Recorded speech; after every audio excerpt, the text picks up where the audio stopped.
Bloomberg Audio Studios. Podcasts, radio, news. What I would point out to people who take the view that globalization has gone too far is that you'll miss it when it's gone. We can't roll up those supply chains and cut ourselves off from other countries without dramatically changing the way we live.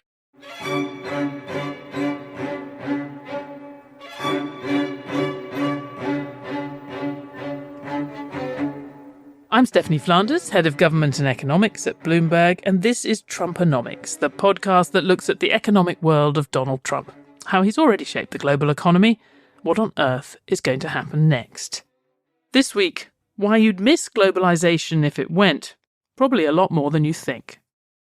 There have been a lot of books written in the last few years about globalization, deglobalization, and the populist threats to integration, but one that's a bit different is Ben Chu's Exile Economics, What Happens if Globalization Fails.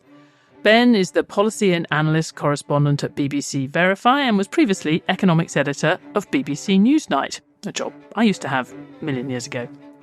What's distinctive in Ben's approach is he's taking the arguments against integration, you might say, both seriously and literally. He's asking not just whether it's desirable for nations to shun globalization, to be self-sufficient, but whether it's even possible. I sat down with him in late June at an event organised by The Conduit in London to discuss his reporting, his style of storytelling, and how his own family history played a part in the development of the book. I thought it was worth sharing with you an edited version of that conversation. I started by asking Ben why he decided to write the book.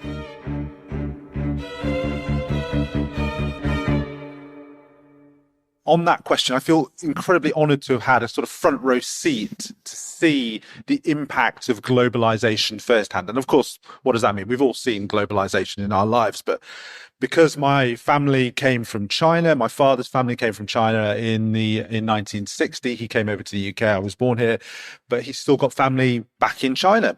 And I write about this in the book, but I first visited China in 1985. When I went there, I was quite a young child, and I still remember it incredibly vividly, the lives they were living those 40 odd years ago.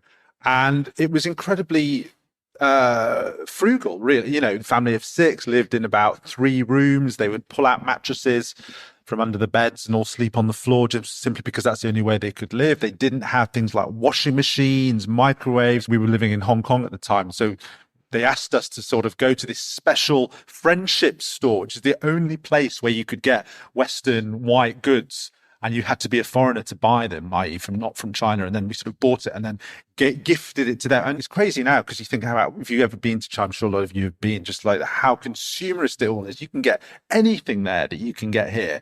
iPhones, laptops, certainly washing machines. So to see firsthand how their lives have changed in my lifetime. And I think it is very largely due to globalization. So I suppose the question is, why did I want to write this book? Because I think that I could bring something, a sort of bit of personal experience, if you like, to seeing how the good that globalization has done to my own family, and to see it very vividly in a personal way.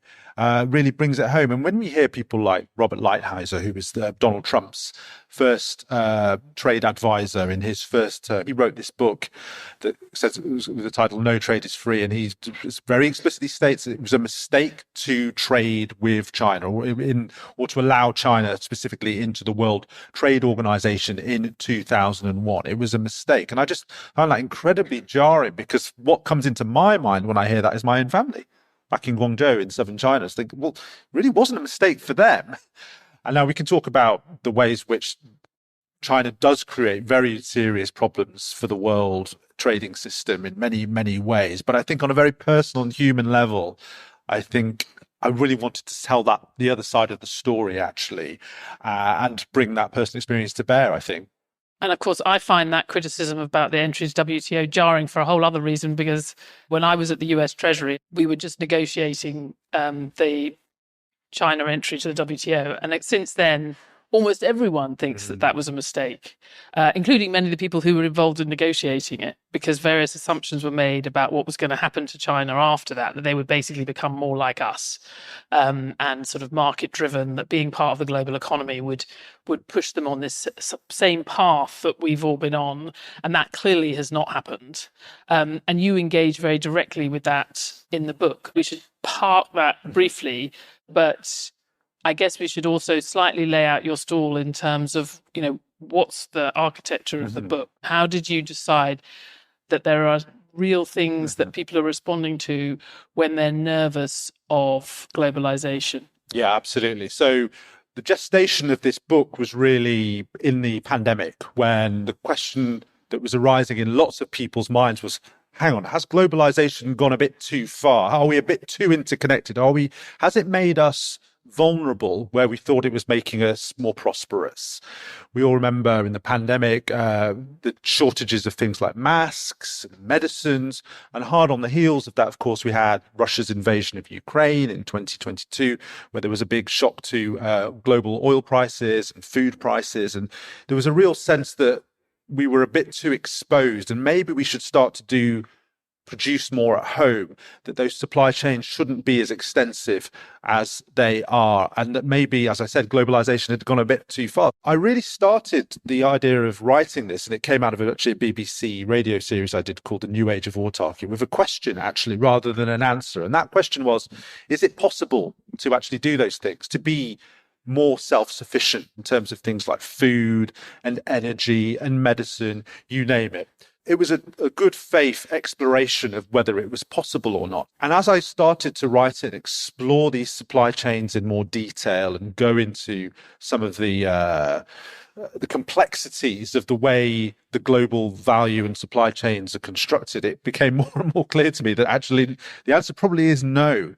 At least we can't roll up those supply chains and cut ourselves off from other countries without dramatically changing the way we live. And I think on some level, we all know that, don't we? Because, globalization, if you think, well, just look around you. We wake up in the morning and you brush your teeth and toothpaste is from Poland, and you go and have your breakfast and the grapes are from Egypt. And then you put on your clothes and it was perhaps stitched together in Bangladesh. And then you drive your German-made car to the office. That's the typical way someone describes how globalization shapes our lives. And it's all true. But what I discovered in this researching this book, and lots of other people have made this point as well, that it's not just about those consumer goods, which are the fruits of globalization. It's the components which make those consumer goods, which are unfathomably globalized as well. I was talking about semiconductors. We hear about those, and Trump and others and Biden all wanted to make them in America rather than import them. But if you look at the supply chain for something like semiconductors, they're so unfathomably complex, coming from hundreds of different countries, these raw materials and the machines that make them, that it really is impossible to see any single country having a fully nationalized supply chain in something like semiconductors, computer chips. And it goes for many other things as well. And I talk about lots of examples of these in the book. So yes, I started out, I guess, with a question, and I came increasingly to an answer, which is that, don't take globalization for granted, or don't assume that it's going to be simple or easy, which is obviously what a lot of the exile economic exponents, populist politicians say. It's going to be quite easy to do these things. It really won't be. It'd be very expensive. And, I'm a BBC journalist. It's not my job to say what people should want or what politicians should do. What I'm trying to do in this book is say, be aware of the costs, be aware of the implications. Be aware that it's impossible.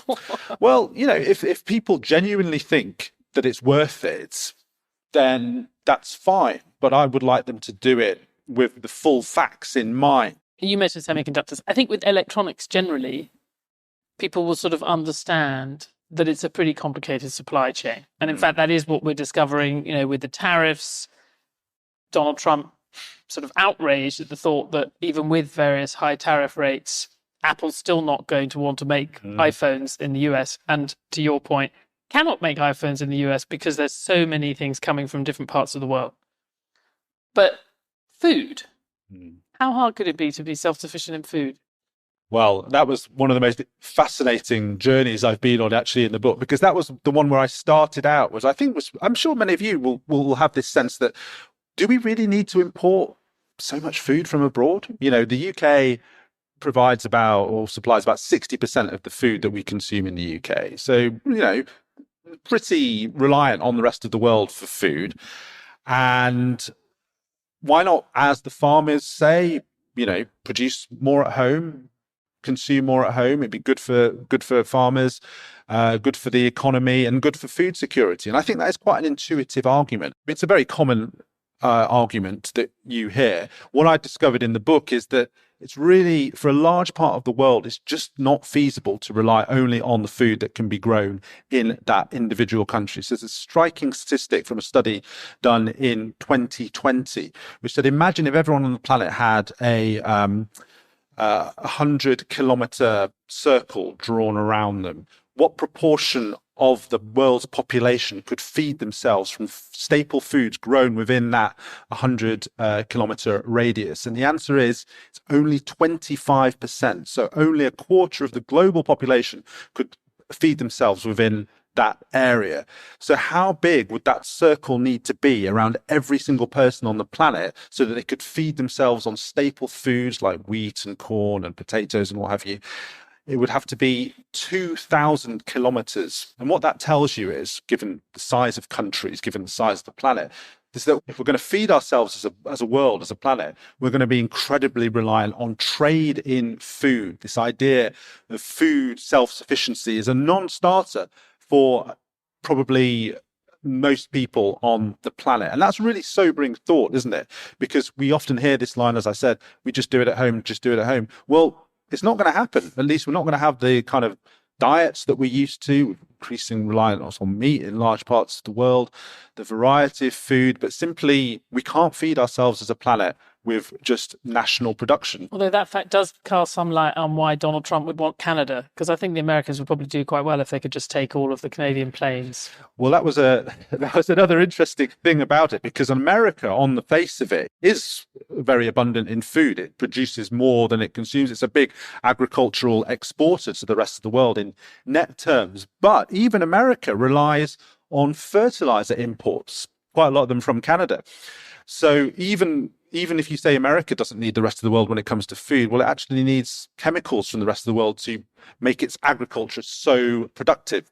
In your chapter about food, you have a distinction, which I think is useful in other areas as well, because you think of self-sufficiency as we often paint it politically as being the same as security. Mm-hmm. If you're making it your own, then you're not at the behest of foreign powers and dictators.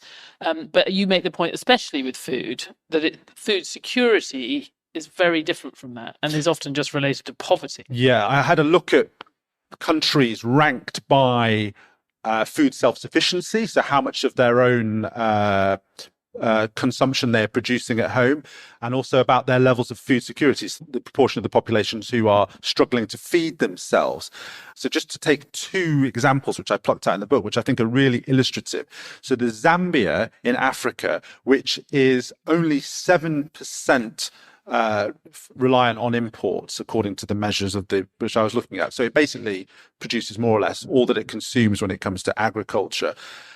But it has food insecurity levels, which are extremely high, so more than 50%. And if you look at a country like Mauritius in the Indian Ocean, which has a food self-sufficiency ratio, which is incredibly low, so almost the inverse of Zambia, but its food security was incredibly high. And what's the difference between those two countries? Mauritius is a much richer country than Zambia is. So precisely as you said, I think the lesson is what leads to food insecurity is not reliance on imports, it's poverty. And you need to solve that if you want people to be well fed, rather than obsessing about local production. And actually, and you make the very obvious point, which I hadn't thought about, that you could be completely self-sufficient, but if you have a crop failure, if you've also closed yourself off from the world, then you are instantly less secure just through that fact alone. Yeah. I mean, we all know this in a way because we all saw the example of Ukraine. Ukraine has this reputation of the breadbasket of Europe going back for decades. And it is on paper, it's incredibly food secure. It produces more than it consumes. It's a big exporter to the rest of the world. But when it got invaded by Russia in 2022, it had to rely on the World Food Programme to feed 3 million of its population. That just shows you how just having a large amount of agricultural production doesn't necessarily make you secure. So it's fair to say we've not overplanned this conversation, but you have taken me perfectly to the subject of Ukraine and Russia, because energy is the other example where I think it's the most intuitive to people that we just can't depend on other nations for our energy, or at least it would be much better if we weren't. And the celebrated example, which you go through, but I think a lot of people will have in their heads is, the way Europe, especially Germany, but Europe allowed itself to become very dependent on Russian gas. And despite that, the risk of over-reliance on Russia being identified by Americans and the American intelligence community and others. So what about energy? Surely it's better for us to be independent in our energy supply, especially now we can get all of this nice, wind and so. Yeah. Well, I mean, it takes me back again to 2022 when this was what the politicians were saying. This, as you said, Stephanie, shows the folly of relying on energy imports. A country like Russia can hold you hostage, cut off the supply, and then you having to have power cuts or rationing. I found it very compelling, that argument in 2022. But when you start... As you were paying your gas bill. Yeah, absolutely. I'm sure we all felt this, didn't we? And it dovetails so perfectly, doesn't it, with the argument that we should decarbonize and rely on renewables. And it's all true to some extent. But if you go into the weeds, go into the supply chains of all these renewable technologies, you just see how distributed they are right around the world. Just for example, the battery that goes into an electric vehicle, the amount of critical minerals that it relies on is vastly greater than a petrol car. And those critical minerals are spread right across many, many different countries. There's no single country which can realistically source all those critical minerals at home and have a national supply chain. It goes for China, it goes for America, certainly goes for the UK.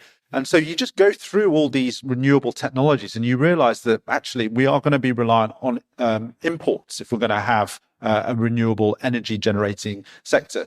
So that's not to say that it shouldn't be done. It's to say that actually be wary of the rhetoric of self-sufficiency, autarky when it comes to energy, just as you should be wary of it when it comes to food or semiconductors or medicines. If you read the book, we can sort of take it as read that he goes through quite a few things: medicine, steel, semiconductors. It's really hard, all of them, to be self-sufficient. If Donald Trump was sitting here, he would say, yeah, too right. It's really hard because we've had 30 years on the wrong path. We took the cheaper option, the easier option. We took advantage of falling transportation costs, companies becoming more global, the fact there was a sort of broadly peaceful global environment. Countries all seem to be moving in the right direction. So businesses created these enormously complicated supply chains that they never should have done. And yes, it's going to be really painful to unpick it all. But if we don't, we're going to wake up tomorrow and everything we want is, being made by China. Yeah. Well, Donald Trump has changed his tune on this, hasn't he? Because I'm sure you remember, Stephanie, in the campaign trail, he wasn't talking about the long, difficult journey to a more resilient American economy. Now, you're right. He has started to talk about how this will be hard and there will be sacrifices along the way. But I think, how would I try and persuade Donald Trump that he's, it should be just that he's wrong about not just him, right? Yeah, The Biden administration, in some ways, institutionalized his kind of gut instinct / tweets. And they did sort of focus more on more on industrial policy, but it was based on that same negation of the original idea of globalization, or what had driven the previous version of globalization, which is we have to think about the long-term costs, our strategic position particularly with regard to China, not just the short-term cost benefits. Yeah, I think Richard Baldwin, I think you've interviewed recently, had a great phrase that Trump was not, how did he put it? He said he wasn't a new turn. He was a culmination of something that had been going on for a very long time in politics. This gradual sense of, globalization is not working the way we thought we hoped it would, and we need to think more about pulling inwards and turning inwards and doing things differently. Because you're absolutely right. Joe Biden had a lot of those same instincts as well. His administration had a lot of the same instincts. And they were quite protectionist when it comes to things like Chinese electric vehicles, Chinese batteries, and really took on what Trump had done in his first term and took it to a whole new level. And when it came to making it harder for China to source the most advanced microchips, they were much more proactive than Donald Trump had been. So I think that's really important to recognize that this isn't something that just started when Trump came to the White House. What I would point out to people who were not Trumpian, but sort of take the view that globalization has gone too far, is that you'll miss it when it's gone, I think, is probably the right way to frame it, because we have taken it for granted, some of the huge benefits, not just in terms of like my family in China, but all our lives have been enhanced, and we've been made much more productive and wealthier as a result of globalization over these past 50 years. In a sense, trade is being used as a scapegoat for the failures of domestic politics, to redistribute those gains and to compensate the losers from it. So I would say, I suppose if Trump was here saying, there are undoubtedly problems in America, economic problems, communities which are suffering, but don't make the story all about trade. Make it about how you can use the immense resources of America to improve their lives. It's quite interesting. I was listening to J.D. Vance, who's a slightly more sophisticated figure than Trump when it comes to making these arguments. And he gave a speech in March to the American Dynamism Conference, and he said the problem of the American and global economy is that it's been too addicted to cheap labor, both at home, and talking about immigration, and abroad, meaning outsourcing, American multinationals sending their supply chains abroad, cheap labor. And he said that has undermined American innovation, which it's pretty crazy, because America is the most innovative and dynamic economy by far in the world. If it's had a negative impact on American innovation, it's pretty hard to see it in the statistics. But you mentioned J.D. Vance, and I think it's interesting because it comes through more strongly in what he says and that speech. Part of the kind of rebellion against globalization that J.D. Vance represents is kind of a rebellion against modernity, against the modern global economy, and what's happened to communities and day-to-day life from only going for the most productive, the cheapest way of making things. America's moved to a massively service-based economy. And I think his argument would be, and lots of people say this, that those service sector jobs, even if you can afford to buy lots of stuff with them because you've got all these cheap things that were being made in China, we, quote unquote, were happier when we were making that stuff ourselves. And maybe we had a bit less, but we had community and we didn't have, endless insecure jobs and other things. So if you're a politician, how do you tease out that argument against trade from the sort of broader sense that we've sort of culturally gone the wrong direction because of this advanced industrialization? Well, it's incredibly difficult. I mean, J.D. Vance, you're right, he does talk in that sort of nostalgia. We must bring back manufacturing, and others in the administration in America talk about Americans screwing the little screws into iPhones and returning to a manufacturing economy. At other times, he's more with the tech bros. In fact, he was in this conference, he was talking about innovation. But I think it comes down to a fundamental problem with the argument that you reindustrialize America through tariffs and reindustrialize it full stop to create great jobs, is that, as many people have pointed out, but it's absolutely true, what you're going to get if you bring more manufacturing back to America is not a huge amount of really high paying jobs and a turning back of the clock to the 1950s where everyone took their lunch pail to the factory. You're going to have robots. Now that will create higher incomes for some people, but it's not going to fundamentally shift the structure of the American economy, the labor force, back to the way it was all those decades ago. So I think the honest answer is that, yes, there's a big seam of nostalgia that people like J.D. Vance and many others in America are mining, but it's not one that is going to be actually deliverable I guess one other sort of obvious response to some of what you said is, if it's also inevitable, if there are all these forces, technology and other things that are putting on us a path to integration and making it extremely hard to unpick these supply chains, then maybe we don't have to worry about protectionism after all. Maybe, if it's going to all if in a few years' time, if it's going to prove to be completely counterproductive and or prohibitively costly, shouldn't we just sit back and wait for it all to blow up? Wait for people to come to their senses. I think that is compelling in some ways. And I think there's a bit of a debate, actually, when you look at analysts, because some say, look, what deglobalization?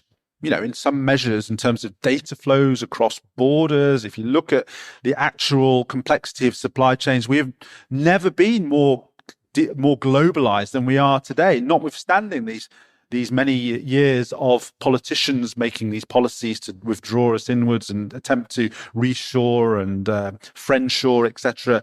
If that's the result, then why are we even talking about this term deglobalization? I think my answer would be that on the one hand, that's true, but if you look at the number of actual acts that politicians have taken to put barriers up, it is definitely going up. You are seeing a trend of politicians to fight against this global integration. And my answer would be that you're effectively, it may continue, the wheels may keep turning, but you're throwing sand in the gears of it. This is one of the greatest engines of prosperity that we've seen ever, is globalization. And if you make it harder, then your living standards will not rise as rapidly as they otherwise would have. Countries, and that's in rich countries, and developing countries are going to find it harder to get onto that economic ladder of having better lives and integrating into it, into global supply chains in the way that China did in the past, in a way that countries in Africa are trying to now. So you're effectively pulling up the ladder. So I think, yes, I think there is a strong case for saying that we are not going to deglobalize. It will just be too hard. But I think we can still make life very difficult for ourselves, and much more difficult than it needs to be. And the response to the strategic worry that we will wake up in 20 years' time and find that a very different government, very strong government with very different value system, certainly doesn't believe in journalists or Newsnight, has control over key parts of our economy because we've decided to buy all our solar panels from them and all of our electric batteries and all our electric cars. How do we get around that problem? Well, that is an extremely tough one, China. I mean, I started talking about how the miracle of globalization in China, I've seen the benefits of it, but I've also seen the downsides. I've seen the dark side of what the Chinese regime is, in terms of the crushing of personal freedoms of people in China, in terms of its economic mismanagement. I mean, everyone talks about China as this great economic success, and in many dimensions it is, but it's also really messed up the property market. It's got deep set economic problems as well. And I've seen that in the same way I've seen the benefits. I've seen that up close in terms of my own family in China. And I can understand why Western politicians say we should put as much distance between ourselves and this regime as possible. I completely understand that.